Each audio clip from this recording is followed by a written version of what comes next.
6 p.m. I will call the meeting of October 24th of the Middleton Zoning Board of Appeals to order. We have members here and we have a quorum. I'd also like to call to order the co-meeting with the planning board here. We also have a quorum with 4 members in person, 1 member via Zoom. So all of our votes, if any are taken, will be through roll call. I'd also like to ask if there is a motion to make David a voting member tonight since he is an alternate. I'll make a motion, make David a full voting member tonight. We have a second? Yes. All in favor? Aye. Aye. Lisa? Aye. Thank you. David? Aye. Chad? Aye. Jason? Aye. I am an aye as well. Okay, here Thank we you. are. We want to start off, or we can just defer to Administrator Saltzbeck to kind of get us going? I can set the table for you a little bit. So, to give people some background that may be tuning into this for the first time, Governor Healy signed the Affordable Homes Act into law back in early August of this past summer. One element of that included a provision that would allow ADUs by right accessory dwelling units all across the Commonwealth. The change is automatic and it takes effect on February 2nd of this year. Now, the issue that communities like Middleton are running into here is that this will take effect before we have an opportunity to put in any language pertaining to ADUs in our bylaws. Some communities already have ADU bylaws. Middleton is one of the ones that does not. And so part of the conversation that we've been having with the select board, the planning board has already met and discussed this a little bit. And now the ZBA is here this evening in a joint meeting with the ZBA and planning board to discuss certain elements of this in particular, because with this bylaw in place, without this bylaw in place, either way, the code enforcement is going to fall on the gentleman sitting to my right and will eventually filter through, in some instances, to the ZBA. So we thought it would be appropriate to get input from members of the ZBA this evening. And I will also offer on Zoom, we have Attorney Tallerman from Mead, Tallerman and Costa, who has been assisting Mr. Fitzpatrick and I in trying to get the framework and language in place for an ADU bylaw that ultimately comes in just under 2 pages. It's not a terribly difficult read. Jay, I don't know if you'd like to add anything to that. No, I mean, the ADU is a little more straightforward than the MBTA stuff, but it's real and it's here. Scott's put a decent amount of work in working with me to customize something that was based on a template that I've been working on with other towns to get ahead of the ADU stuff. And Scott had some ideas that were not fairly specific, but would be in Middleton's interest, so we inserted those. We can talk about, what happens if you don't and why we do certain things and how we got here. If either board or any of the members want to chat about any specific part of it. Hey Jay, Anthony DiGregorio from the Planning Board. 2 questions. One, I know that the maximum we have listed, and it's defined by the state as the maximum is 900 square feet, assuming that the property is larger than, 1,800, because if it's less than 1,800, it has to be no more than half the size of the main dwelling. Are we considering, let's say it's a detached ADU, are we considering that 900 square feet livable space, or is it total square footage? Let's say that someone wanted to put a frog, finished room above a garage. Could someone potentially put a 900 square footprint for a garage and go up for another 900 square feet of livable space above? Would that be permitted? Well, yeah, we would take the position that the components of the dwelling unit themselves, that would be kind of habitable space. Now, one interesting that would be used in the calculation if there's other space in the structure, like in a garage conversion situation, we'd probably be looking for a restriction against that use. in some respects. Another interesting question is, what if there's a basement on a detached or attached? And I think we would go with the same square footage rules that we apply for single-family houses, which is generally the habitable stuff, and we would put habitable area in a basement.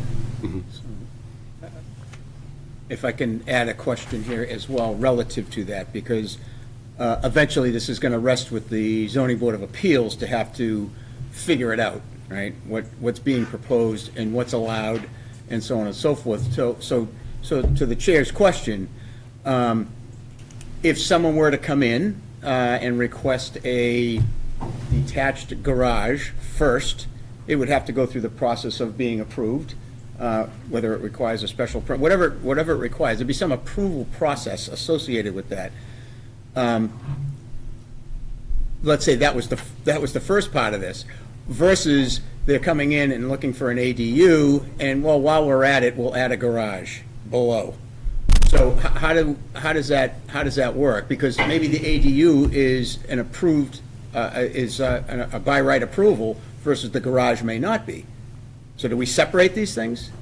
Well, we have, I believe in the draft, so first of all, the zoning board, I believe in our draft, is the site plan permit granting authority. Yes. So you would be reviewing these things if you pass a bylaw through that. I think that we also say that if you're doing a separate garage for that unit, that's going to require a special permit. So they would be reviewed independently. Well, they're two different, I mean, they might be reviewed at the same time, but they have their own separate standards. I mean, site plan review is non-discretionary. You can shape it, you can condition it a special permit, you can say no. So it's a different standard of review. Commissioner, do you want to comment on this? Not really, but it's 754 subsection 2 is what Jay's talking about. He added in the language, if it was, you were gonna build a garage, so I think, if I'm wrong, Jay, jump in. The example that the chairman used, you wanna build a 900 square foot garage and then put the 900 square foot ADU on top of it, we're coming for a special permit. Yeah. If it's new construction. Okay. Is that right, Jay? Yeah, that's right. Yeah. I mean, that's That's- we just, and yeah. that's what we're doing in a lot of towns. I mean, some towns have let it go, but we think that if you're adding more structure,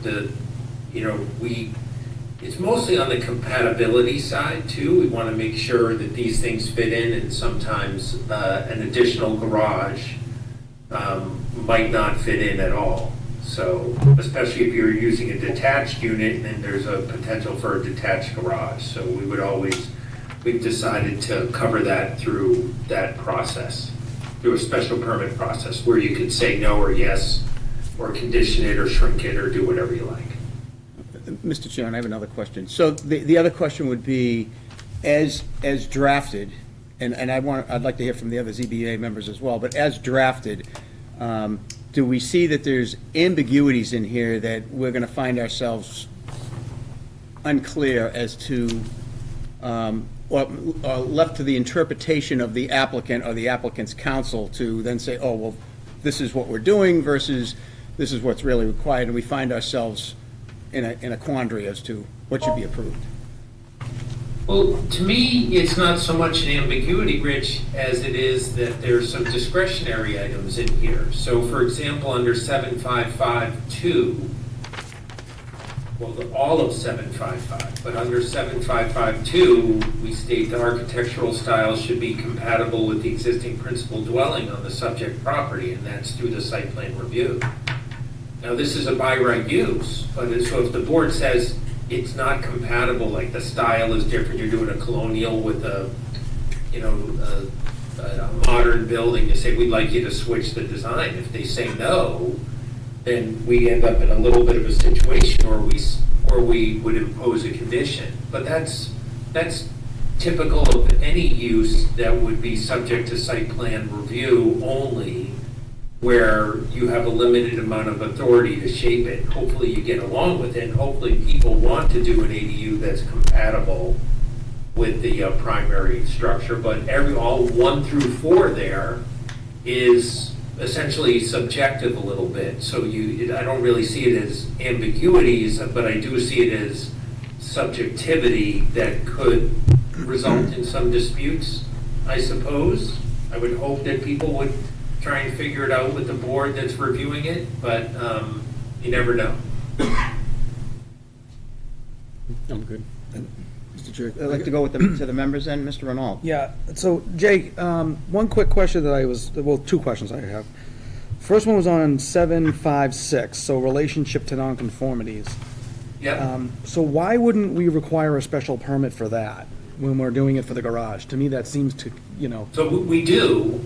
okay. So I know it so- references the sections, but it's saying that we can't consider the ADU use at all. Right, so, and I've had this back and forth with the AG on this, because they talk about allowing reasonable dimensional control. Sure. And we could have, a primary structure could have a number of nonconformities, and they could relate to a setback problem, or more typically, lot area that's too small. Right. So, there's nothing in the statute that protects from that. So, to the extent you're doing an attached ADU, Yeah. a primary structure still would require analysis under, like it was a regular addition to that singular two-family house. Right. The only caveat that we're giving to that is, you can't say no if you're saying no because you don't want an ADU. It's not the use, it's the structure. So if you find that the increase in the structure Yeah. would be detrimental to the neighborhood under the typical standard, Yeah. under 334 or 335, Yeah. then, then it's, you can still say no on that, but not with respect to the use, only with respect to kind of the structural imposition on the neighborhood. Okay. It's a little tricky, but Yeah. the AG, Yeah. I put it to them and said, hey, this statute is drafted for conforming lots. Now, the situation gets even more unique for a detached structure, Right. because we require compliance with lot area. Yep. If you're doing a detached structure, and it's not a singular two-family house, it's an accessory Yep. dwelling, and let's say there's insufficient lot area, Yep. we would take the position that that requires a variance. So, I think all of those should be clarified in this somewhere, in my opinion. Because I just think it's a little bit too gray. That's a great explanation, and I think I agree with everything you just said, but I don't necessarily read it that way here. I think you could add some language if the intent for, like, 756 is really to, that we, how do I want to say this? That this, I would think if there's an expansion on it, like, we wouldn't be able to consider it maybe if the ADU is within the existing structure and there's no expansion of the structure or something to that effect? Like, just something in there that would clarify that, so because you're talking about an ADU that's just added to the Right, well, existing. if it was within the existing structure and they weren't increasing footprint, then 334 or 335 wouldn't be applying anyway.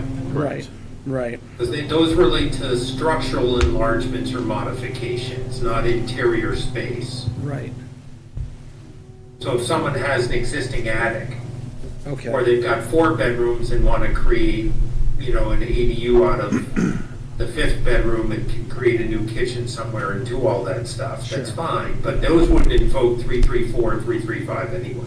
okay, It's more of in the event that those two sections are invoked. You have to look at it through the prism as if this were a single-family residence. You can't treat the accessory dwelling unit as a condition or even a factor in the dimensional analysis, because it is strictly a dimensional analysis. Correct. That's exactly right, Craig. okay. Craig, say that again? And I'm happy to clarify that. That it is. Okay, I'm happy to add some additional language there too. okay. So my question then becomes, if it's already non-conforming, it's already non-conforming, or the ADU is going to put it non-conforming in terms of lot coverage. That only applies if it's attached No. versus? So, just like we would look at a single-family residence that was putting on an addition, Yeah, forget the use of the addition. We don't care, we cannot weigh the use of that addition. So it's just an addition. right, got it. So that's the prism we have to look through when we do the dimensional analysis under those two sections, which are strictly for pre-existing non-conforming structures. Got it. Other members? Carolyn, question before we? Can I? Yeah, sure. I got one other question, just a follow-up. So would it make sense to have something about the variance requirement if you're not meeting your lot area and adding that in to this? Well, we could do that, and, Make it I mean, clear. we'd be stating something that already exists as a matter of law, so it's not, I mean, that requirement already exists. I don't mind that kind of redundancy in here if we wanted, but it's a little bit tricky, and we normally don't forecast in a zoning bylaw when people are gonna need a variance. Yeah, That actually, I mean, that is 334, yeah. when a variance is required. Right. 335 is, a special permit is required. And I Alright, had so maybe that I'm in just the over- very first draft, and it was taken out. All right. So as, because it Fair was enough. redundant, and it was Okay, stating the obvious. okay. I was literally bleeding over those sections last night. Yeah, Trust me. there you go. Accurate. That's good. Members, Um, anything else? And then just the other piece that I was questioning. So I got an email today from a resident asking about one of our sections in the bylaw that talks about that no dwelling or part of it can be within a side yard, rear yard. got the Would same that, email. right, yeah, I think a bunch of us already got it. So I just wanted to kind of follow up on that question. So, would you consider right now, if we didn't adopt this bylaw, right, that an ADU could be put within one of the yard setbacks if we don't adopt this?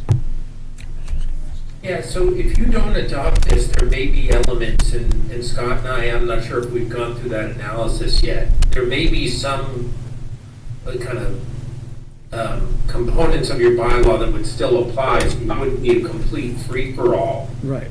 That would be one, to me, it seems pretty clear that would kind of already give it some guardrails, I think, but I'm just kind of curious. Not really, because that was cut and pasted out of a bigger section, and you weren't given the whole title to that I section. went and read it. I went to the section, yeah. So yeah. basically, that section falls under section 4, which talks about the dimensional controls for identified uses. Yep. And basically, it's more of a belts and suspenders that says you have to follow the dimensional controls for the districts. But if we don't adopt dimensional controls for these uses, where are we at? And that's where the gray area comes in, right? Yes. Okay, all right, so we definitely need to. So that's pretty clear that we would have to do that because we don't have that as a use. Correct? And otherwise, Set that for them. otherwise we'd still be in some type of free-for-all. At least there'd be a case for folks to stick it right on the property line if they wanted to. I mean, you have building code, fire separation distance, but that gets into Okay. 3 and 5 feet, not Yep. 15 and 30 as our bylaw requires for dwellings. Okay. So they could do that, but still request a variance, right? They could be outside of those dimensional requirements, but request a variance if Oh, they yeah. wanted to. I mean, it's no Right now, different we than any don't- other structure that doesn't comply Right. that comes in front of the board. Right. Yeah, but right now, we don't have a dimensional requirement for it, so we should do what, yeah, and that's kind of what this is doing, right? Because that's a biggie for me. I just don't think we should be putting these things on lot lines or 5 feet off, and I don't think that makes a lot of sense for the town. And by adopting dimensional controls for it, Jay, jump in again if I'm getting off track here, but, we have a lot of non-conforming accessory structures in town that have existed from, Yep. years ago prior, to the adoption of zoning or the adoption of the more recent zoning bylaws. And if we don't adopt dimensional controls for ADUs, are those fair game now? Well, it sounds to me like they are, right? That's the way I'm, Think that's so. what I'm Yeah. hearing from you, and, I think it depends on each of those. So, I mean, the big thing is if an ADU comes in dimensionally, we don't have this dimensionally, it's going to be applying accessory structure setbacks and requirements. that's how I was interpreting. And we're grabbing something a little bit more attuned to a residential use here. Right. Some towns are sticking with the accessory, a lesser dimensional setback. Sure. I mean, towns are all over the place. One provision that I've seen since I drafted this is that no ADU can be closer to the front lot line than the primary structure. I mean, I think that So, makes, yeah, Well, that makes sense. I like that, I like Be that. more relevant in the detached, Yeah. but some towns are doing that in a way, so it's not, impacting more that street vista as much. And that came up in one of our previous meetings, concern about them ending up in front yards. Yeah, I mean, I would be select supportive board. of adding that in. I think that makes a ton of sense if you folks all agree. Any other members of the ZBA? Because I want to allow some time for our colleagues to the left here. Oh, I'm sorry, yeah. That Anything didn't else? take up all the time. Craig, anything for you? Carolyn? Nope. No? Ann? I'll yield. Anyone on our board? So it sounds like we're adding a potential fourth dimensional requirement, which would be that for any detached ADUs, they are not to be closer to that front lot line? I would do it for detached and attached, frankly. Yeah. Yeah, right. Than the primary So in dwelling. other words, you can't put an addition off the front of the house. Yeah. Bring it closer. Of the primary dwelling, correct, Yeah. Jay? No closer than primary dwelling.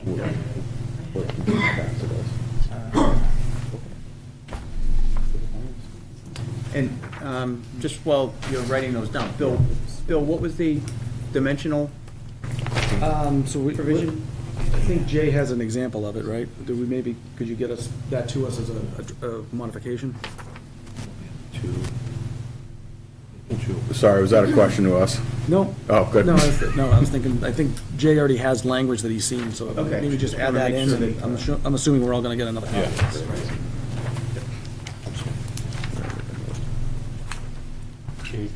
I just have one question is, they, I had somebody ask me about like a tiny home that is removable.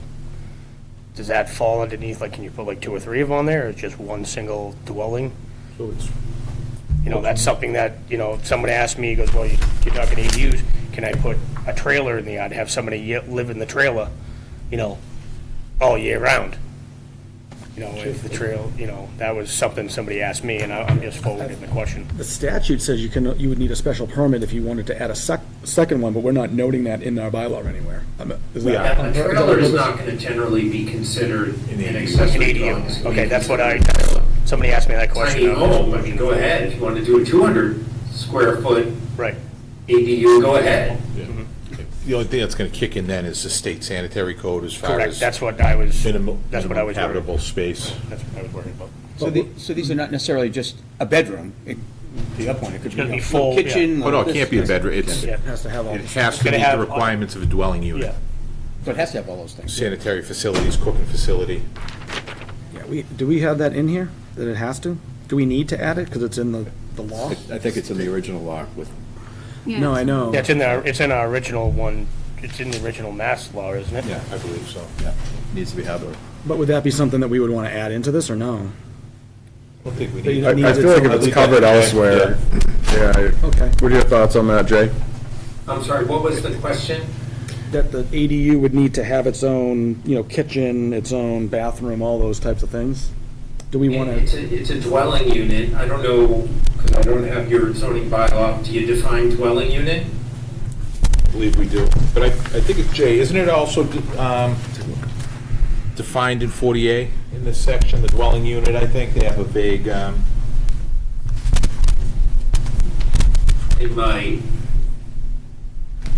In this section, I'm not sure.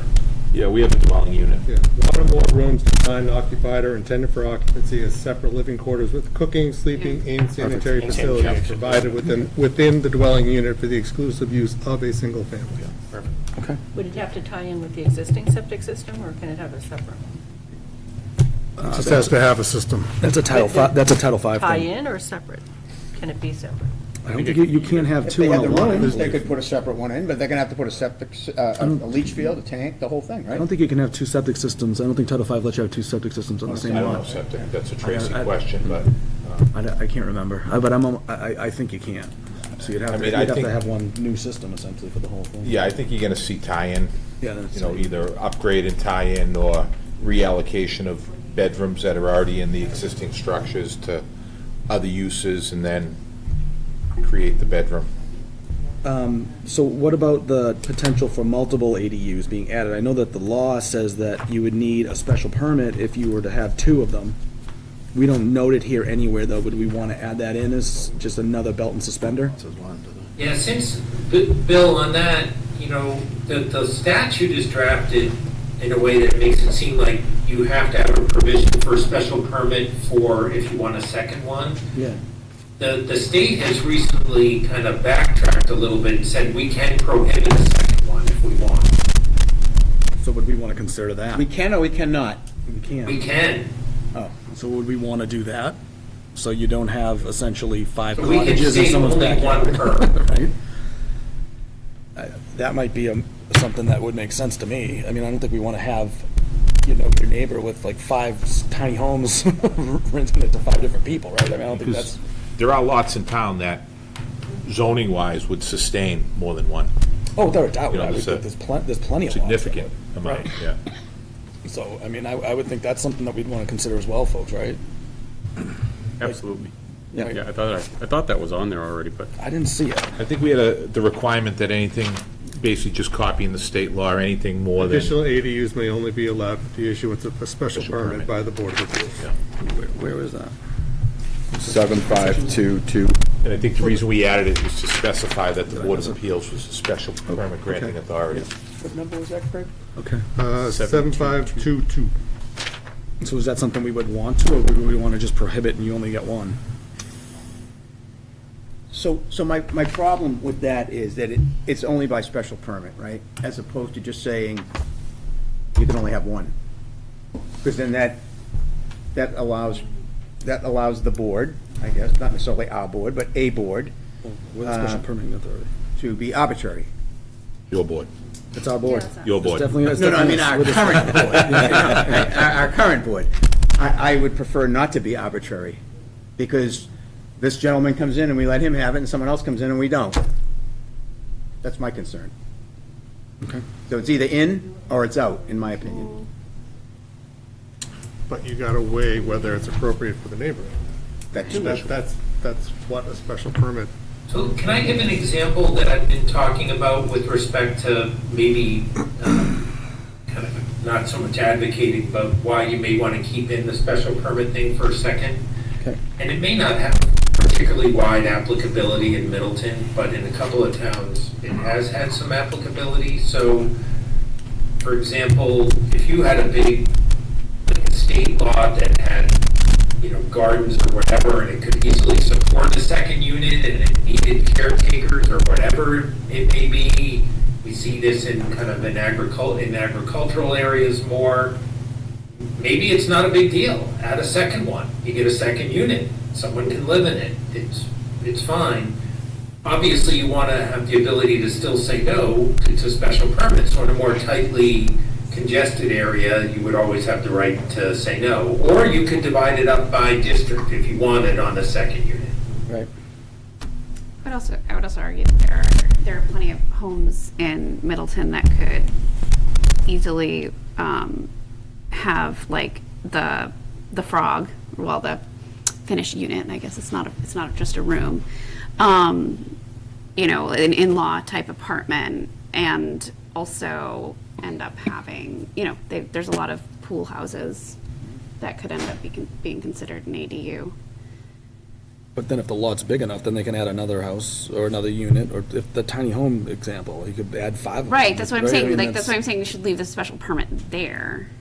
Or make it otherwise it would be a variance, right? Yeah. If we said, no, it's only one unit, they could come in for a variance for it, so it's a higher threshold. I mean, I can't imagine, I would imagine somebody would want to have multiple ADUs on their property. I can't imagine that we would not have that come to us. And maybe often. So do we want to set the bar higher as a town? I think that's the question. Variance. So it would be if you excluded it, it would come in as a variance, so at least there's a higher bar to hit, and there has to be a real reason for it. Not just that you want to rent out 5 little homes or whatever you want to do, you know what I mean?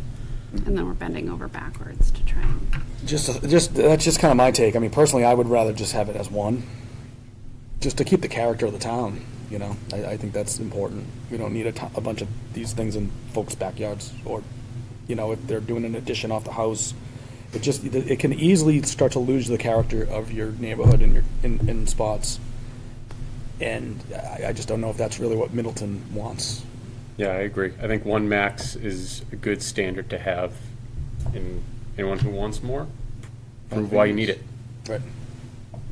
Mr. Chair, in the interest of time and in recognition that the ZBA has a meeting that's slated to start at 7, I would like to highlight that the planning board has a hearing on this on November 13th. So this isn't the last opportunity to talk about it. Yes, and that hearing on the 13th is a public hearing, so we welcome all public comment at that time. So hoping for a good audience, hoping for a lot of feedback. I got one more question for Jay, if that's okay with the board. Jay, on the law says single-family zoning districts. In Middleton, we allow 2 families by special permit in our single-family zoning districts. Are the 2-family lots entitled to an ADU by right? Well, that's a good question. Are the 2-family lots, so where there is an existing 2-family? Yeah, so we allow a 2-family by special permit in our single-family zoning districts, as long as we have double the area. And then it's a special permit use, the planning board grants a special permit. So, no, you don't have to allow an ADU. I have had some requirements in some of these that I've drafted where it says you may not do an ADU on a duplex. I had some where it says you could do an ADU, which would be a 3rd unit on a, by special permit. So, So, but but- let me see if because I heard your question a little differently. If But you it's had a a single single-family family dwelling that it in a applies. 2-family zone, could they do an ADU as, by right, and not No. have anything? No, we don't have No. 2-family zones. We have single-family zones that allow 2 families by special permit with double land area. Okay, I thought, No, so. The planning board takes that special permit. okay. Wasn't quite sure how I. The definition itself says it's got to be accessory to a principal single-family dwelling unit. Okay, yeah, so that's covered then. Okay. Because you could have these So, 2s turning into 3s. Just to, one minor point, very, very minor, just the fact that you just pointed out that it is to single-family residences, under 756. It says if an ADU is proposed for a pre-existing non-conforming primary residence, I would just change that from primary to single-family. Yeah. Sure. Just primary implies and kind of harkens back to the owner occupancy requirement too, I think a little bit, that we can't have any semblance of, so It's a good call. it just makes it clear that we're talking about single-family residences. Sorry, Craig, where is that? 756, line 2, word 2. Thank you. These single-family primary residents or just single-family? I think primary is a good word, safe word. I think so long as single family is in there, it minimizes confusion.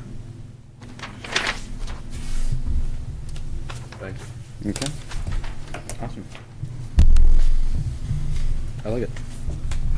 Good catch. Justin, did you want to talk about item C? I don't have another agenda in front of me, unfortunately. Well, it was a follow-up discussion from the select board meeting the other night. That's where it's right? That's on the agenda here? Yes, thank you. So, Well, I'll defer to my colleague to my left. Was there anything else on ADU? I had nothing on the ADU. Thank you. So I think actually a good chunk of the folks in the room here tonight, between the audience and here at the table, were present Tuesday night, but just to rehash quickly, the town had received news that we were awarded a MassWorks grant, $2 million to address the square in front of Memorial Hall, the infrastructure there, as well as some signalization upgrades at the intersection in front of the library and the intersection in front of the fire station. And so we kind of laid out the time period at which we've been working on this. A traffic study was completed in October of 2023. that was a result of the planning board and the ZBA's work on addressing the development at the Angelica site. And our team was able to take that report and leverage that data to assemble a strong application to the MassWorks program through the state. So where typically that's just flat out good news, this one comes with a little bit of an asterisk, and that's what we were talking about Tuesday night, and it's that the town loses that $2 million grant if it's not in compliance by December 31st with MBTA communities, which is something that Middleton has discussed ad nauseum for some time. And in that meeting, there were a lot of opinions, one way or another, everywhere in between, but it seemed a bulk of the select board felt or had a desire for the people to have an opportunity to discuss that and that new element. Part of the reason that it's on the agenda this evening is to provide these two boards an opportunity to take a look at what was put forward in May, see if there are any opportunities to improve that document or any concerns specifically about that document. And then potentially, if there's an appetite with the planning board, to add it to your hearing already established on November 13th for ADUs and make it a dual issue public hearing. So with that in mind, I don't know if anybody has any questions specifically about the grant, or if anybody has anything they'd like to discuss about the MBTA communities language in particular. You have Exhibit A in front of you, which was attached to the back of the warrant in May, with a proposed change here highlighted in yellow that removes the affordability component. So there's a 10% affordability element. And I think the important piece there is, you know, it may make it more palatable for some folks. The other thing is you can accomplish that same goal separately at a later date if there's an appetite in the community to pursue any type of inclusionary zoning bylaw or anything like that that could be discussed and come up through you know, the Affordable Housing Trust or really any forum to debate that. So any thoughts on that? Yeah, so I'll kind of reiterate some of the things that I mentioned on Tuesday night for anyone who wasn't there. Going back to the town meeting in May, there was a vote that was 166 to 101. My feeling is that there's already a pretty significant distrust and disconnect between town government and people, citizens within the town of Middleton. And I mentioned that I do not believe the planning board is the appropriate body to put this back forth for another meeting. That there should be, at least now that there's a special town hearing on the books for December, that a citizen's petition requiring 100 votes at a minimum would be enough to sponsor a warrant article at that December special meeting. What I would suggest is anyone who feels strongly about MBTA zoning in order to get that $2 million grant, or MBTA zoning regardless of the $2 million grant, that a citizen's petition be taken up and that it be hopefully presented to the planning board for our November 13th public hearing. And at that point, we would be making a recommendation, not necessarily sponsoring the board. And we wouldn't, obviously, premature to say whether that recommendation would be a positive recommendation or a negative recommendation based on, as we know, it's got to be a new it's got to be a new it's got to be a new vote. So we can't vote on what took place, what we put forward back in May. Katrina and David did a lot of great work, and there's a lot of great stuff in there. I think what Justin had mentioned in removing the affordability component to it, I think there were some viable concerns from people who voted no, who suggested that this is a way that, you know, the state may be able to force low-income housing, housing for migrants. I heard and I understood people's concern there. So maybe that's the new crack at the special meeting, is removing all affordability components from it. So that being said, I would open it up for a roll call vote to my board, whether they wish to add conversation regarding MBTA zoning at our November public hearing. A vote may be taken, or a recommendation may be made. So that said, I'll open it up to Lisa. I have to say that I think that's a good recommendation, because if it comes from the citizens and they go ahead and can find 100 citizens that want to go ahead and put it in front, we should look at it, or at least vote to whether or not we should bring it forward before the December deadline. Yeah, I agree. I think, a better way to look at this is, you have two groups of citizens that have opposite views on it, which is completely fine, and that's the way government is supposed to work, right? So it's not local town government versus people who are voters. It is your neighbors and fellow citizens who are suggesting this may be an opportunity for us. I'll open it up if someone wants to make a motion to add this to the agenda for next month. And then we'll take a roll call vote if someone wants to make a motion to add it. I'll make a motion to add it to next month's November 13th meeting. Do we have a second? I second that. Okay, going to a roll call vote. Lisa? Yes. Dave? Nay. Chad? Nay. Yes. And I'm a yes. So on a 3-2 vote, we will add, and I'll work with Jackie on getting it on the agenda for our November 13th public hearing. Conversation and discussion on the MBTA community zoning. Again, a vote may be taken or a recommendation may be made. I'd like to provide some comment as well on this topic. All right. And I'll go to our members as well. I think Member Renault made a good point at the Select Board meeting that this particular grant shouldn't be isolated. It would be all future grants. And by the way, I was in Lynn today, and Lynn received a MassWorks grant, and the same language was actually after the first paragraph, then the very next paragraph said that you need to be complying with the MBTA zoning requirements. It also had the same typo as the letter we had, which essentially said that you had to sign the agreement by January 31st of 2024. So everybody got the same typo, so that we know that. I'll talk a little bit about what was before this board for at least a year and a half, which was the redevelopment of the Angelica's property, which this board worked very diligently with other town departments, the developer, council, on and on we go.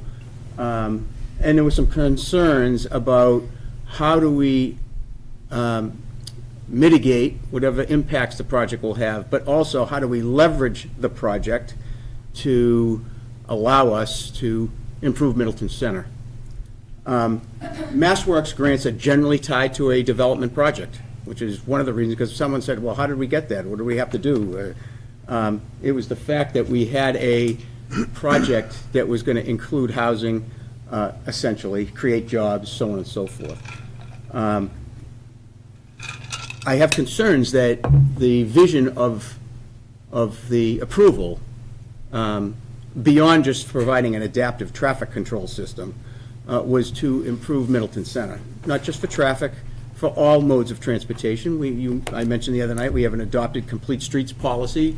We need to be accommodating all modes, not just cars, but pedestrians and bicycles and transit and everything else that goes with that. So I have some concerns that if this thing doesn't happen, then the vision of improving Middleton Center goes away. The other thing I will say, and I was at town meeting in May, and I heard both sides of and as I mentioned the other night, and I'm saying it tonight just because we're here and we're talking about it, I felt that this was more of an issue of we don't want the state telling us what to do versus the merits of what this way, or the impacts, I should say, of what this requirement from the state would impose on the town. The vote was, someone said what the vote was, I don't remember exact numbers. 166 to 101. 166 to 161. 166 to 101, which represents about 3%, actually less than 3% of the population in Middleton. So my question is, are we giving all of the citizens an opportunity, instead of just the 200 and something that were there, an opportunity to weigh in on this, as opposed to just the folks that were there? And so, and I'll just use one example, and I'll stop talking, and I'll let the rest of the members speak. I had a project, and everyone knows what I do for a living. I had a project in Merrimack, Massachusetts. It was a town center project, and a lot of folks were very angry about it, and they didn't want it to happen. It was a vocal group.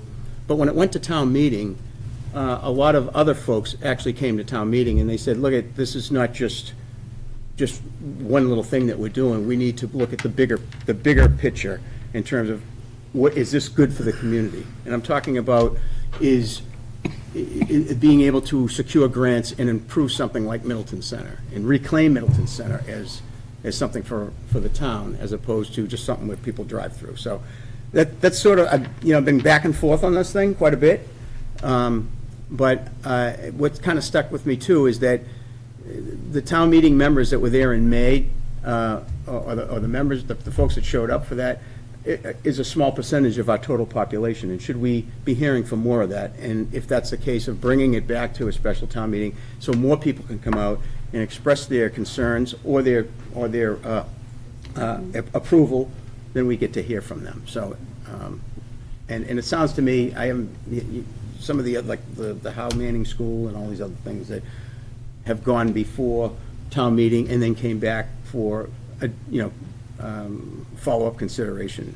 I don't think we're setting a precedence with this. I think these things have happened in the past. So I'll defer to some of the other members here if they want to speak. I just wanted to add too, Rich, if I can, that, so one of the things that we did in our decision with Villabridge was also highlight that if the Mass Works grant does go through, that they would give the town a donation for the cost of what they were going to do for off-site improvements, so the sidewalk and curb work. So that not only is it not just the center, we also would have another, I believe it's around 450,000 or so, if memory serves. Is that the number? 200. From the developer? From the developer? Does that sound right? 200. Was it 2? Oh, because he was adding in the cost of the land too that he donated. Okay. So there's still another $200,000 on top of that we get as a community as well. So that really hasn't been discussed as much. I spoke at the select board meeting and highlighted, a bunch of the other grants that we would have an ability to get. So they continually add more grants to the one stop. That's like the main bucket where all the grants related to housing go. So since we moved this, they've added in Housing Works as a grant that can go up to, I believe, $3 million. They just added a new $5 million grant program that would allow folks to apply for improvements within their MBTA zoning area. So that's something that's brand new. That happened a couple of weeks ago. They also are now telling us at the transportation level that the state, when we receive federal funds, when Massachusetts receives federal funds from federal transportation funds, the state is required to put up 20% of the cost of that project. They're telling us now that would then be, if you're not complying with MBTA communities, that would be the community's requirement to pay for that. So that can be big dollars right off the bat there. And then I have heard from my town administrator in Wakefield that they're also talking about DESI funding and discretionary DESI funding not going to communities that have not complied. So now that starts to impact our kids. So, we keep talking about, the $2 million or $2.2 million. That's not what we're talking about. It's anything else that they're going to add on. So, if we decide not to move forward with this, right, and we don't let the voters decide if they want to have their taxes raised in the future because we don't want to be part of any of these grant programs or any state discretionary funding that would trickle down to us, and we say we don't want to do that, which some folks may decide that that's the right move. I don't personally share that opinion, but they may.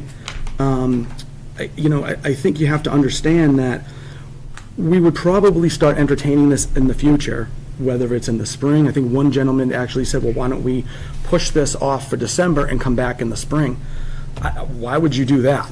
You're throwing away $2 million to rediscuss it. I think that's not a good decision.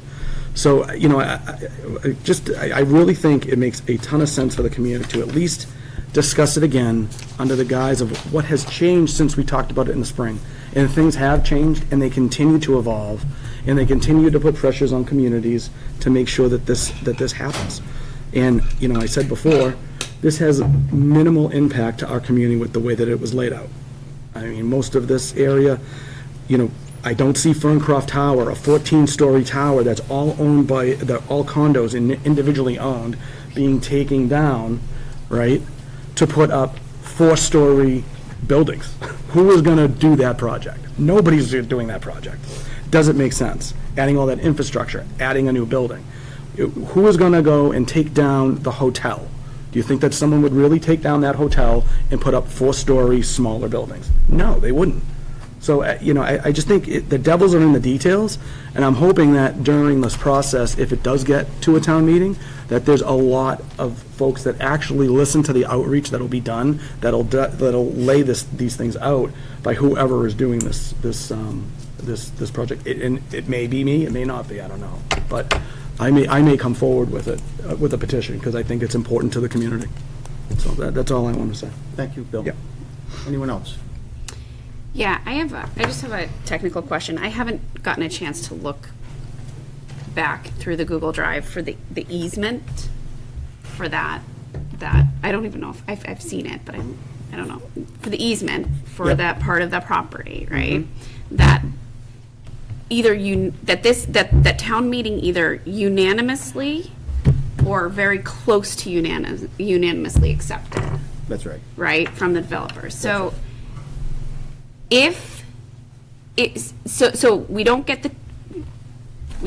accept MBTA, we don't get the $2 million, we can't pay to do the traffic mitigation, specifically that this MBTA, that this MassWorks grant is earmarked for. Can the developer, is that exclusive rights for the town for that easement, or can he use that property at all, or does it just lay a barren strip of property? It's my understanding that the easement, and Jay's on here with us, but it's my understanding that easement was granted specifically for, we'll call it highway purposes. That's what it was. Right. And so that's what it was for. Now, could he come back and say, you know what, I'm gonna build something on it? I Right. think that's your question. I don't believe that. Well, right, and that's what I'm saying. Like, if we can't afford, like, if we can't afford without a grant, we can't afford to make that highway. But we still have that easement in perpetuity for highway Right. purposes. So Villbridge goes in, right? And Jay, please correct me if I'm wrong, or anyone can correct, any of you guys. Villbridge goes in. Can the developer do anything with that strip of land? No, so the town has access to that in Okay. perpetuity. So what happens with it? It would just Sits sit. there. It He just wouldn't- sits there yeah, as he a wouldn't barren piece beautify it. It would of strip just- of it would land just sit. that we now own and are not collecting taxes on. We'd mow it. We don't but- own it. We no. just Well, yeah, we own the rights to it. Yeah. Yeah, okay, so we just mow it. And so I'd also add that in terms of specifics around the project, we have announced a traffic forum, Middleton Citizens Traffic Forum on November 6th at 6 o'clock at the library. So we'll be advertising that pretty heavily and encourage residents to come down and talk a little bit about it, especially folks that live close to those intersections. November 6th, is that what you're saying? Yep, November 6th at 6 PM at the Flint Public Library. And we've also added to the middletonma.gov website link for traffic on Route 114, a separate page that we're archiving all of these different studies and documents and plans and other things so that members of the public can kind of follow along. Craig, did you have anything to add? No, I just need some clarification on that strip of land that is apparently going to just sit there vacant and untouched. That's not. It'd be grass. That's not even. Landscape. Yeah, it's not even close to what the situation is. There's already a plan that was approved part of comprehensive permit in the event that that easement isn't used by the town. It's not just gonna sit there fallow as this untouched parcel of That's my land. It'll be question. maintained. Yeah, that's It'll be why we need maintained to as clarify. grass. No, no, Yeah, it's beyond, it's but it's not beyond to be maintained. used. It's part of the site plan for the development, so it's gonna be, it's not like it's gonna be separate from the development. It's going to go right up to the highway layout and everything. I mean, it's not like we're gonna have this strip of vacant, untouched land. It's already worked into the comprehensive permit. I think there was sidewalk Not the there too, comprehensive, right? but There the was- commercial permit. I think there was Right, sidewalk there 100%. on the site plan. and All part of the so that plan. goes So in. if this Yep. doesn't get used, this isn't gonna be some eyesore in the community. We approved special permits to allow for the landscaping changes to allow for this strip to be used or not used. So Yeah. The whole discussion about we don't want to dig sidewalks up later. correct, Right, which yeah. which is why I wanted to clarify, it's not like, we would have to dig up sidewalks later, because it's gonna go either one way or the other, it's not just like this. There's a Purgatory. a multimodal path is the plan that's going to cut through that corner there. So for clarification, it will be maintained, but it's not going to be done in any significant way that's going to help traffic. It would be grass. It'd basically just be a grass, 10-foot grass strip, essentially is what it would be. That's what was on the site plan. And anything from you? No, good. The only thing I'll say also about bringing it back to town meeting, I know there was some opposition to doing that. And my feeling on that, I'll say publicly, is I don't see the harm in going back to town meeting and allowing additional discussion.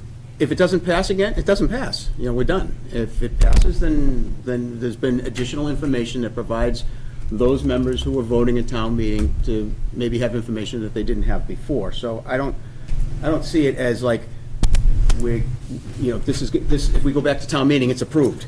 It's going back to town meeting to be discussed, and then it'll be voted on based on new information. And if it doesn't pass a second time, that sends a stronger message to the state, saying, not only do like I said before, 101 out of the 177 communities, I think, are still not in compliance. It sends a stronger message to the state that not once, but now twice, the MBTA communities was not acceptable to the town of Middleton, even with a $2 million grant on the line and future grants on the line, as Bill mentioned. That sends an even stronger message to the state, should it not pass. Exactly right. And I know we've talked too about, well, what happens if, legislation changes down the road in this MBTA Communities Act, they decide that they want to, enhance it, make it larger, a bigger geographical footprint, overlay, whatever the case may be. Look at the other side of the coin. What happens if we, put in place legislators that recognize the fact that this was poorly done to begin with and scale the legislation back a little bit? Yeah. That's just as possible, and I would say even more possible than a legislator looking at it saying, geez, look at all these communities that hated this. Let's make it worse. Yeah. I think it's more likely that a future legislator is going to look at this and say, man, this was not well received by the communities. We've got to do something to improve upon it, make it easier. Throwing that out there too. I think building on your point, though, if it is to change in the future, then we'd have to go back to town meeting to amend the bylaw. I mean, the bylaw doesn't change. It's not written to We would just go back out allow. of compliance, yeah. It doesn't just follow what happens at the state level. It tells you how many units can be created, the whole deal. It lays it all out. And let's be honest, how many units that can be created? It's not a mandate to create them. So that's a big piece to remember. Zoning doesn't equal production. It does not. It does not. And, honestly, am I supportive of having am I supportive that the state has done this? Even though I sit on the Affordable Housing Trust, I don't think this makes a ton of sense, personally. I don't think it makes sense for Middleton at all from a standpoint of, when our legislature decided to pass this, as an add-on in their last session, which is what happened. I don't think it makes sense for most communities, honestly, but especially us. We're not anywhere near MBTA station or anything MBTA related, especially. Adjacent. But adjacent to an adjacent, that's what we are, which there aren't a lot of those. There's 3 of them. So it's very interesting how it happened, but I mean, ultimately, I don't think if we can create something that is not going to impact the community, and then still leave us open to all of the funding that we would be able to get at the state level, why wouldn't you do it? That's pretty much where I'm at. Mr. Chair, given the hour, Yeah. and the fact that you'll be discussing this again at your November 13th hearing, I think it may be an appropriate time to tie it up, and then separately, other Mr. Chair. If you could call a brief 5-minute recess to just. I'm gonna allow the planning board If chair to anyone on close my his board meeting. Has it comments, or if they want to save until November 13th, that's perfectly fine too. I'll make a motion to adjourn the meeting. All right. Our planning board session is adjourned. All right, and I will accept a motion to take a 5-minute recess. Board of Appeals. So moved. And seconded by Second. Carolyn. All right. I don't think we need one. Nice to meet you.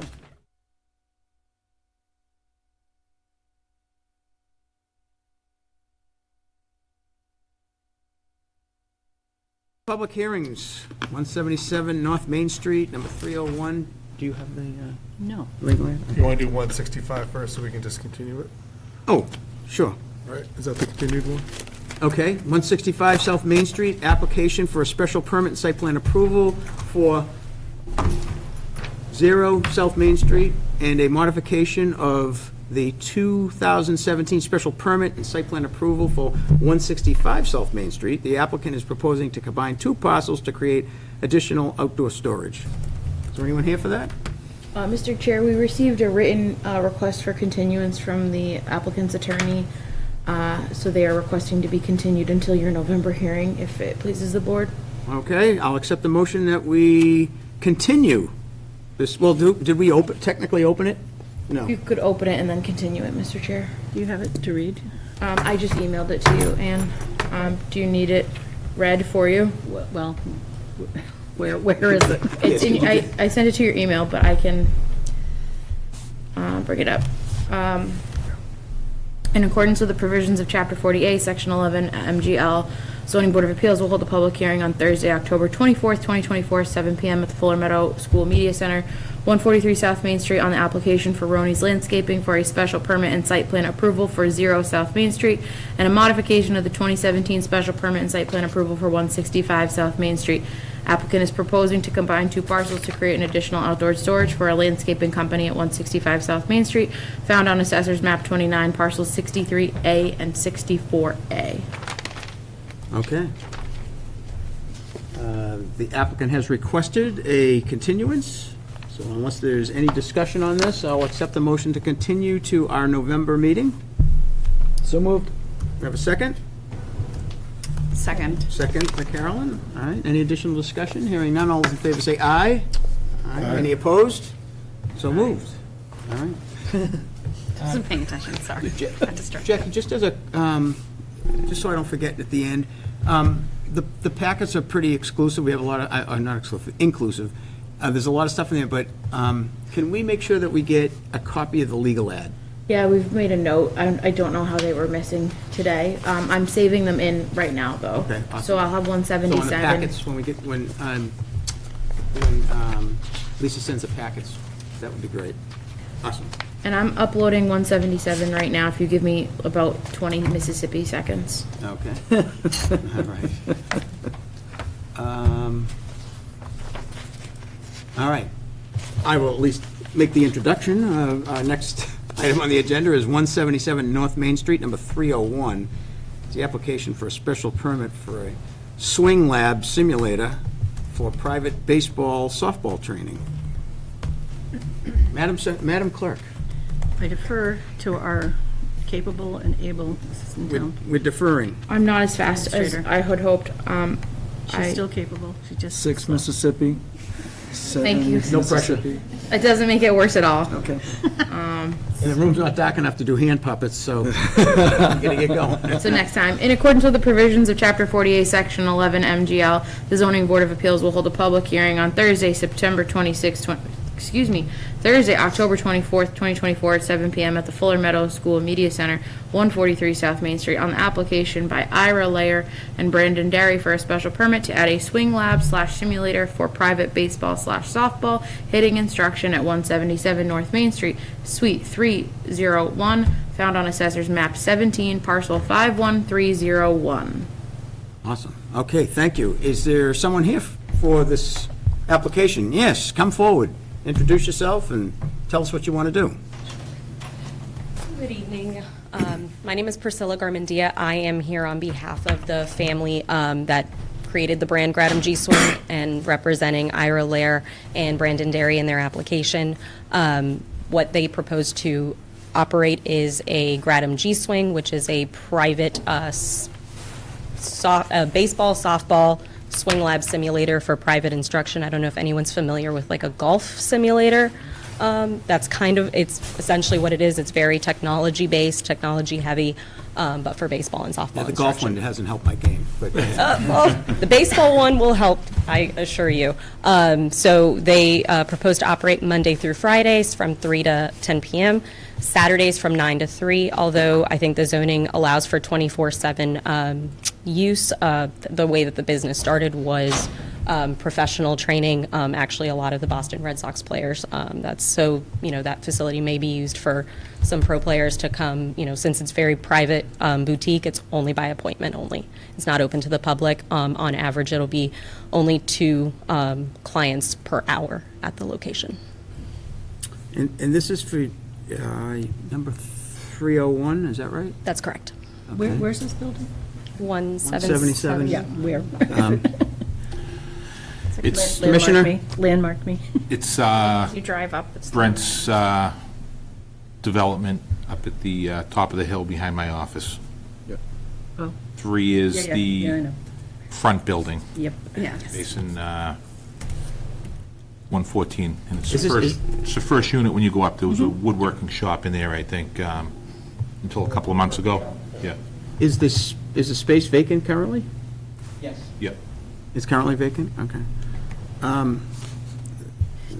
What are we expecting for, how many people at a time? Do we have the parking associated with it? So it's 2 clients at a time, and we only have 2, it's 2 employees, so 4 spaces at most at an hour. I'll go to the members. Mr. Knoll? Does that unit have 4 spaces? I didn't see anything on this number of spaces in the applications. They They submitted have it. 2 dedicated plus overflow. Yeah, there's, Okay. that industrial park has visitor overflow on the side and in the front, there's visitor overflow. in the front, too. Cool. Yeah. All right. That's all I have for a question. Anything? Yeah, I don't have much on this. Craig? No, sir. Nothing? Nothing here? Is there anyone here from the public that has any question or comment on this application?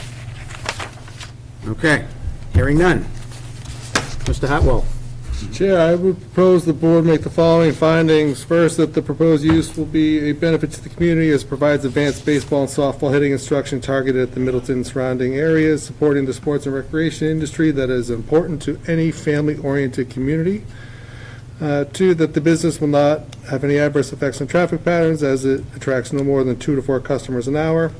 In addition, the unit comes with 2 dedicated parking spaces, and those in addition to the other public parking spaces in the industrial park shall be adequate for the 2 employees and small hourly customer base. 3, that the unit comes with 1 bathroom and associated water and septic access, which meets the needs of their low hourly customer base. In addition, there is adequate electrical supply and access to the unit to meet the operational needs of the facility. The industrial parking complex also has access to a dumpster on site to provide adequate disposal of the low volume of trash that will accumulate on a weekly basis. 4th, the use fits with the existing neighborhood character for both the industrial park and surrounding Middleton community. There are already 2 other small businesses in the industrial park that operate in the sports, recreational, fitness industry, which I will not name. In addition, Middleton and the surrounding North Shore area is already home to several other private instruction and membership-based small businesses that cater to the vast sports industry. 5, there are no potential impacts on the surrounding natural environment from the project proposed. And finally, the use will create jobs for the Middleton community. In addition, will help grow the popularity of baseball and softball in the local community by providing access to elite baseball, softball training. This growth will also support the other small businesses that cater to this group of athletes. The business shall not add any additional impact on town services. The business has the potential positive impact on Middleton's tax base by improving. Sorry, this is so good. Did you write this? No, this is amazing. The business has the potential positive impact on Middleton's tax base by improving the skill level of local youth athletes. Oh, I like that. That's great. Like, that's legit. They're gonna become professionals and buy And just property and pay big taxes, right? Perfect. Just like start paying for sports fields and doing all that good stuff. I love it. No, you guys are great. Towns and cities that carry a positive reputation for success in sports tend to attract home buyers, which in turn can have a positive impact on home values and therefore a positive impact on the tax base. This has to be an AI decision. Swing and a miss. That's, Who wrote this? yeah. You did? Did you personally write that? Is your first name Chat, last name GPT? Particularly good. It's good. All right, motion made. Thank you, Mr. Hartwell. Motion made, do I have a second? I would love to second that motion. Is there any additional discussion? Hearing none. All those in favor say aye. Aye. Any opposed? So moved. Based on those findings and the board's authority under Chapter 235, I'll make a motion to grant the special permit under Section, Chapter 235, Table of Use Regulations C-24 at the Unit 301 on North Main Street Industrial Park for the use of a swing lab simulator for private baseball, softball hitting instruction. Thank you. Do I have a second? I'll second it. So, motion made and seconded. Any additional discussion? Hearing none. All those in favor say aye. Aye. So moved. Good luck. Good luck. Thank you. Keep swinging. Keep swinging. I'm going to come back and write some of these decisions. Yeah. All right. Next up, 119 River Street, an application for a special permit to replace a pre-existing non-conforming structure on an existing non-conforming lot with a new dwelling. Legal ad.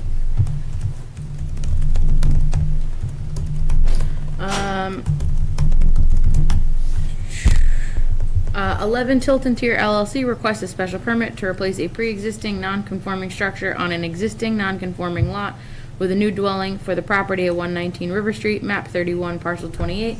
The public hearing will be held on October 24th, 2024 at 7 p.m. at the Fuller Meadow School, 143 South Main Street, Middleton. You're on. Good evening, Mr. Chairman, members of the board. My name is Michael Newhouse. I'm counsel to the applicant. Here this evening with the two equity partners in the company, Al Shola and Sean Fahey. Mr. Chairman, I think the application pretty much speaks for itself. There was an existing single-family dwelling on the property. It had 3 bedrooms. The applicant has raised it to the existing foundation. The intention is to rebuild the home on 2 levels. The foundational footprint would not change. It's the same existing foundation. There would not be any increase to the number of bedrooms. There's no increase to parking, et cetera. So really, I think it's the board will be focused on whether or not this change would be substantially detrimental to the neighborhood. We think that the application speaks in many respects to the fact that it would not be. To the contrary, we think it'd be an improvement to the neighborhood and to the town in general. The pre-existing setbacks on the side yards those are the ones that are non-conforming. The front yard setback, I understand to be conforming, rear yard setback to be conforming. Obviously, things like frontage, area, and lot width would continue to be non-conforming. So that's it in a nutshell, Mr. Chairman. We're happy to address any questions the board might have. Height of the structure? Height of the structure? I mean, it's still a still 2-story structure? Yeah. It was only a 1. It was only a 1, so you're going to 2 stories. You're going to 2. Okay. And how close are the neighbors? Actually, we have some plans that we had the engineer scale out. And answer, if I'd be happy to share them with the board.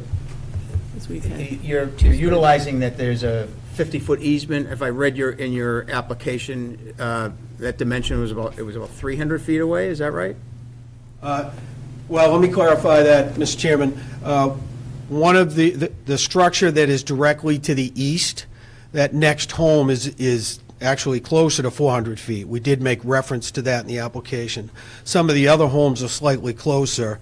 I'd just as soon show the board exactly how far away they are, if that's the board's pleasure.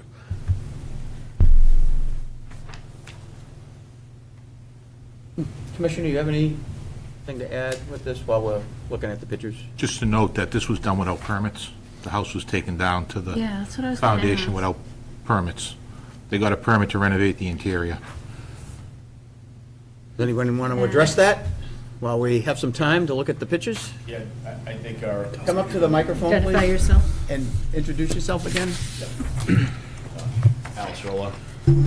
We did have a contractor that, in his opinion, it was within the scope of the permit. We're not disputing that what was done there was not. I'm not a contractor myself, so the building commissioner did make the assessment that it was beyond the scope of the work that the permit called for, so that's why we're here today. So he had a permit to do a renovation, and he said, hey, we're going to knock the building down, but don't worry, it's in the permit?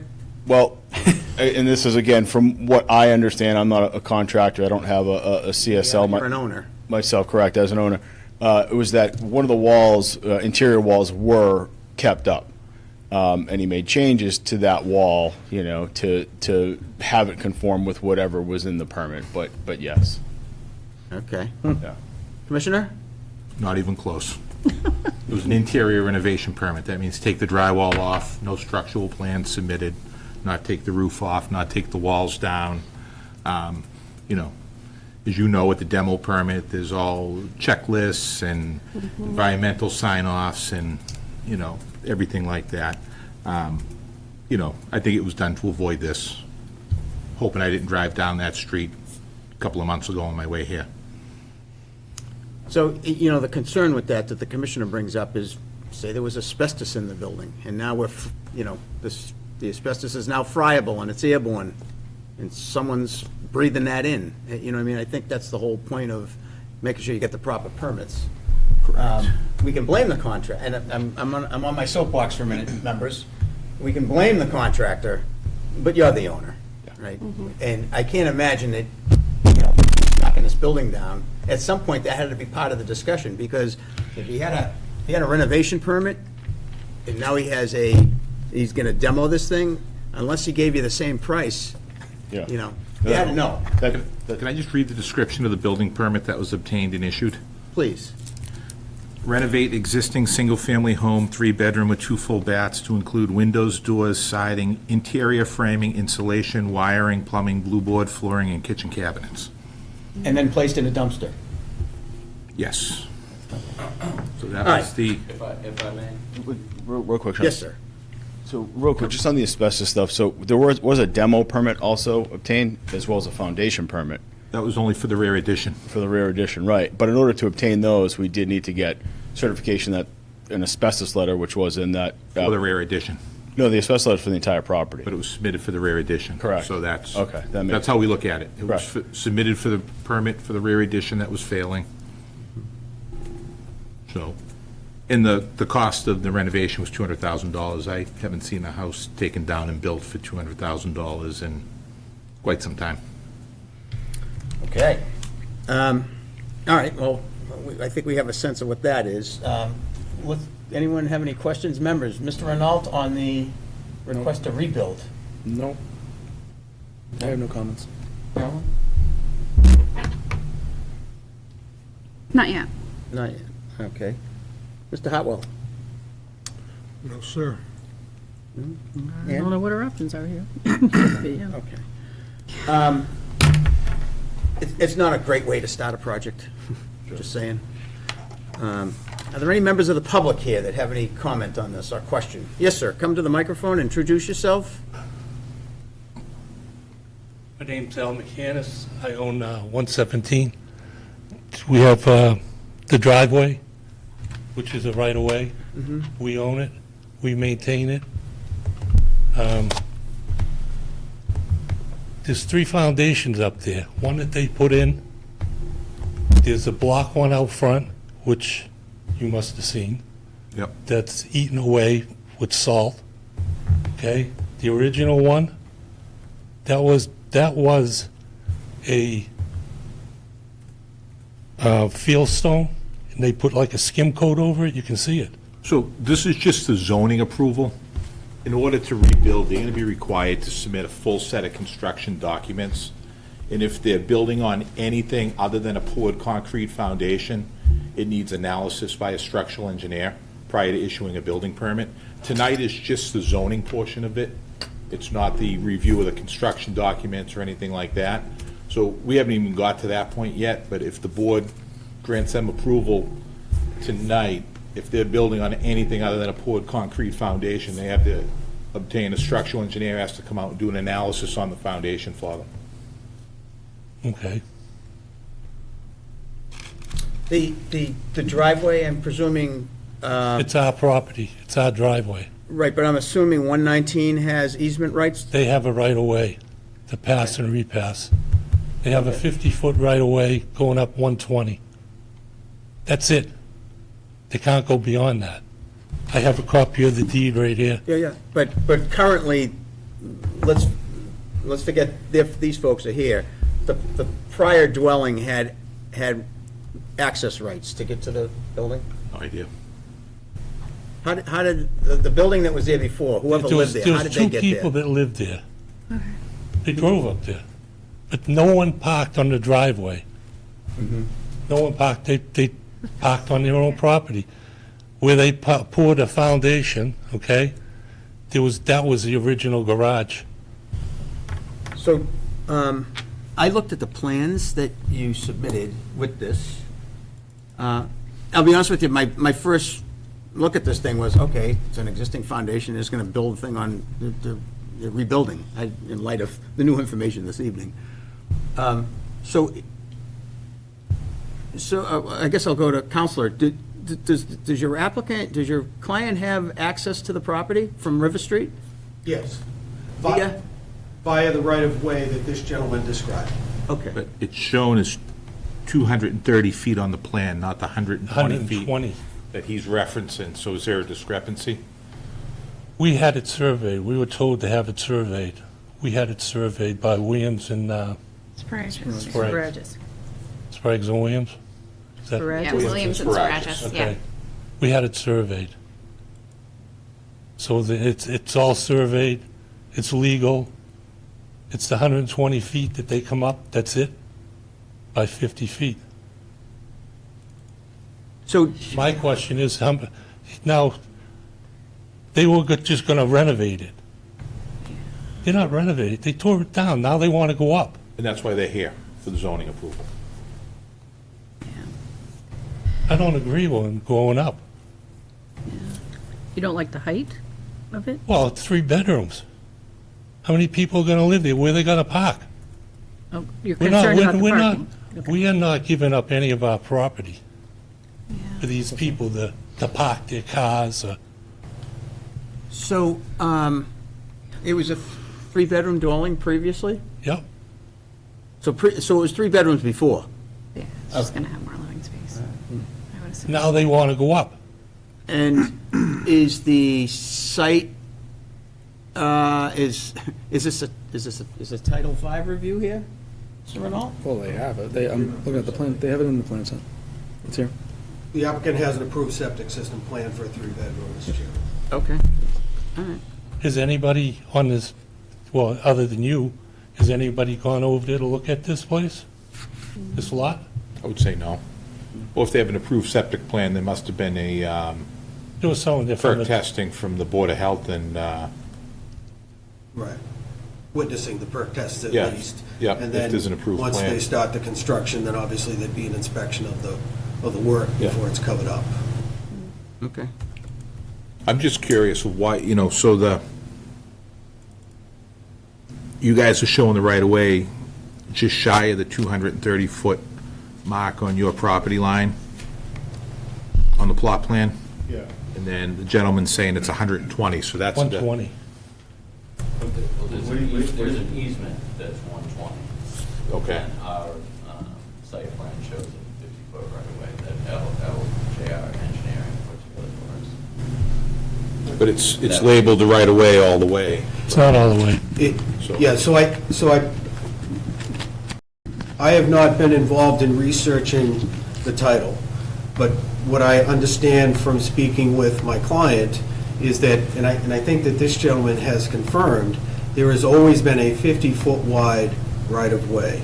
Over time, there's been some question about specifically how far up the driveway the owner of my client's property, currently my client, how much distance they have the ability to go up.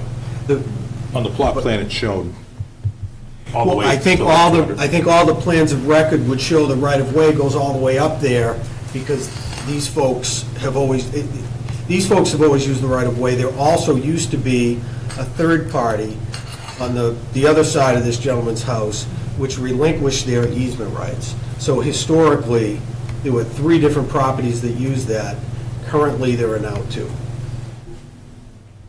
And we would have no problem, conceding that whatever the record title reflects in terms of the scope of the easement, that is for the parties to deal with regardless of this application. So, according to the plan I'm looking at, there's the existing dwelling. Is that a new garage? No. So are we building a garage? No? So where it says on this site plan here, it shows garage. That's existing? Yeah, it's there. Okay, and you're gonna leave that there? And that's up? And what's that? And that's actually standing? Yes. Okay, just making sure. All right. And then it's asphalt in front of the garage? Yes.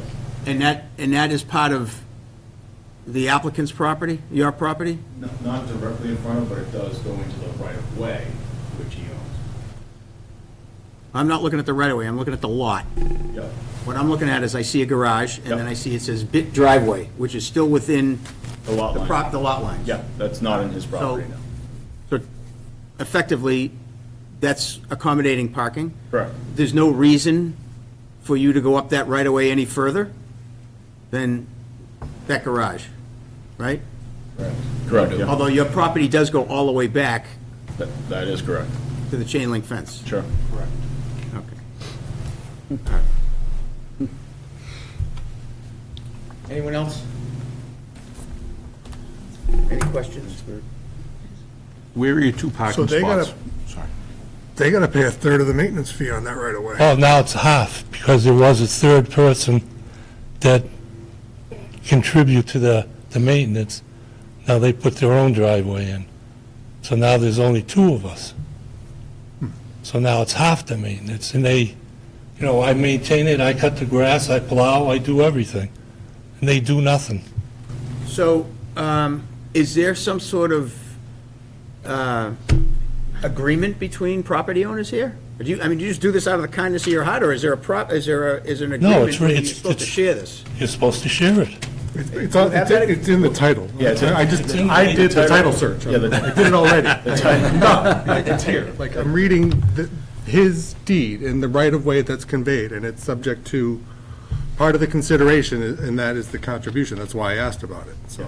It's supposed to be. How long is it? So, 50-foot right-of-way from River Street to a depth of 219.49 feet. And that's what's shown. Right. So, I know they might have said 100, but like, per Yeah. your title history, like, the right-of-way goes the full 219.49, but they're supposed to contribute towards the maintenance of it. So how is that typically done, Craig? Do they have an agreement? Is the applicant supposed to send him a check? I mean, how do they do this? I mean, typically, Mr. Chairman, no, I won't say typically. Oftentimes, neighbors will just split the plowing bill and that'll be it, but it is not uncommon for folks to formalize it by way of a reciprocal easement agreement that would fill in the blanks around, kind of the vague but clear conveyance of an easement. So, this is something too that the fact that these applicants are now renovating, rebuilding, however one wants to characterize this is an opportunity for them to work out the 50-50. If they want to create a reciprocal easement agreement, I'd be happy to represent my client putting that together. with this gentleman. It's going to be probably easier for my folks to be able to market the property and sell it if they have that formal agreement, so it makes sense for them to do it. It would go with the property. That would go with the property and be. So basically, we would continue this to the next hearing. They would come back with the reciprocal easement agreement in place. And that way, we could basically we could make it a condition that our approval is subject to that agreement, which in its form as presented next meeting. If I may on that, we've Or- made- Yeah, go ahead. Or I'm okay leaving that to town council's final review too, if we want to just approve it, subject to a reciprocal easement agreement. You could condition that Mr. Commissioner couldn't issue a building permit until such easement was received by his office and attached to the decision. Just trying to keep the ball Recorded. rolling here. Did you have a comment you wanted to make? I did. So we've owned the property since early March, late February of 2024. We've made many attempts to work with Al to either pay him for the maintenance. We've approached him and we've had many discussions about what it is that you want to see. We've proposed putting together a trust, a maintenance trust for that, where we would contribute to that. And if you wanted to either run it, be the trustee of it, to oversee the money, whatever. We made multiple attempts to appease Al because, again, we're not making any changes to it whatsoever. The easement is what it is, the right-of-way is what it is. We're not adding bedrooms, there's not gonna be more people living in this house than there would without the second floor. We obviously wanna have a good working relationship with Al, especially during the construction phase. But we have made many attempts. If this will prompt us to finalize that would certainly help, because we will need to be able to convey this to a new party, and we want it to be clear rather than somewhat ambiguous as it has been, as we understand it as well. I think Al would agree, for the prior owner's time of ownership, they've never paid or handled any maintenance, and there was no meeting of the minds there or any sort of animosity in regards to Al taking care of that. But we do understand that with new owners, things might change. As far as the prior third party to the right-of-way, relinquishing their rights to that was done without the authority of the previous owner of our parcel, which is fine, and we would be... Wrong. You're wrong. Well, at least in writing, and we know that there's nothing recorded, I would say, but aside, it's really... You spoke to me. Wait, let him finish and then I'll let you go. Go ahead. Yeah, we're more than open to working out anything. We've offered to buy portions of land. We understand Al doesn't want to do that, to pay for it. He won't tell us how much he wants for the maintenance. I think we've given you a path. What's that? I think we've given you a path at this point. I mean. Sure, absolutely. I mean, are you going to go along with the condition or not, is really what it comes down to. If I may speak to that, Mr. Chairman, so I'm all for a continuance with the understanding that we're going to try and work out this agreement. I do get concerned, I would prefer that than the board taking a vote tonight with that condition, because we can't force this gentleman to sign anything. So all we can do is work in good faith between now and the next meeting, and document that, frankly. I mean, my approach would be to prepare a draft and send it to this gentleman. It would strengthen your argument that the negative effects would not, aren't going to outweigh what the benefit impact. There's not going to be any, negative impact on the neighborhood if you work out these issues with the neighborhood. Right, yeah. So, I mean, clearly there's a neighborhood issue here. Clarifying that and taking this opportunity, I think, would be helpful for your, I'd like to go back to for the scale. Just for a minute, but notwithstanding that they're going to rebuild this building, it sounds like that there needs to be some collaboration here relative to this maintenance agreement, so that you're not doing all the plowing and you're not doing all the cutting of the grass and all this other stuff. If those things are in place, obviously those things you guys need to work out.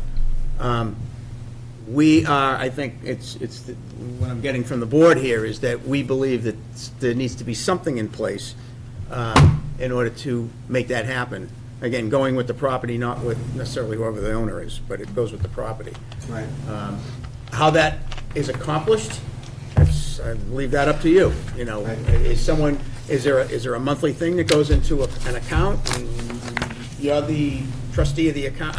You guys got to figure that out. Right. Yeah, it's not uncommon for, it's fairly unique for two property owners. It's quite common with smaller associations. So it's not, a big deal in terms of generating a proposed agreement that's pretty boilerplate. It's just making sure we're able to get a meeting of the minds and sign it and finalize it. Similar like the common driveways applications we've had in the past. We usually It's just they've condition got to just put it in writing. I was just gonna say, we usually condition Yeah. that's done, so for any other common driveways, we typically see, so. But So I- unless anyone has an objection to continue to our next meeting. I'll move to continue. Second it. I have a second. Any additional discussion? Here, none. Good luck. We'll see you next meeting. Thank you. Thank you. Have a good night. Good luck, everyone. Okay. Staff report if needed? I do have a brief one, Mr. Chair, if you'll allow me. Yes, please. I'm very pleased to report that Anna Berry Carmer, our new planner, was appointed by the Select Board at their October 8th meeting, and that her first day in the office will be on Monday, November 4th, so she'll be with you for your November 21st Zoning Board of Appeals meeting.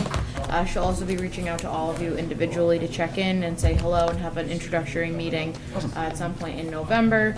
It's been lovely to see you more frequently. I will miss you, but I know you'll be We know more we than will. it's okay, you don't have to lie. We'll miss you, Jackie. What I would say is for that, the agenda for that, for our November meeting, I would like to afford her some time to officially address the board and what her expectations are and all of that, so. I will not be at said meeting, so just as a heads up to everybody. Where am I going? I will be at the Bruins game, is where I will be. You see where we rank? Yeah. Which one is, what, that's actually a The really good 21st, it actually is also my Okay. 49th birthday. Is anything else from anybody? Commissioner, anything? Up there. Okay, are you having fun down at the bank? How's that going? It's going. Looks like they're. I have to say, I was, when I first looked at the site, I'm like, how are they gonna raise that grade to make a sort of a flush connection with the 99 parcel? And I was impressed that Looks pretty good. they did that. It looks pretty cool. Yeah. Yeah, we just gotta double check the stormwater on that a little bit, though. I'm not sure if they, the idea was that it was a flow through the sidewalk thing, but then behind the sidewalk's all filled in, so I don't know what that was all about. So if there's a pipe, it's all good, but. Yeah, I think that's what it was. They were gonna run a pipe underneath, but. If that's what they were doing. I haven't seen ponding water there yet, so. So it's a good sign. There's no water.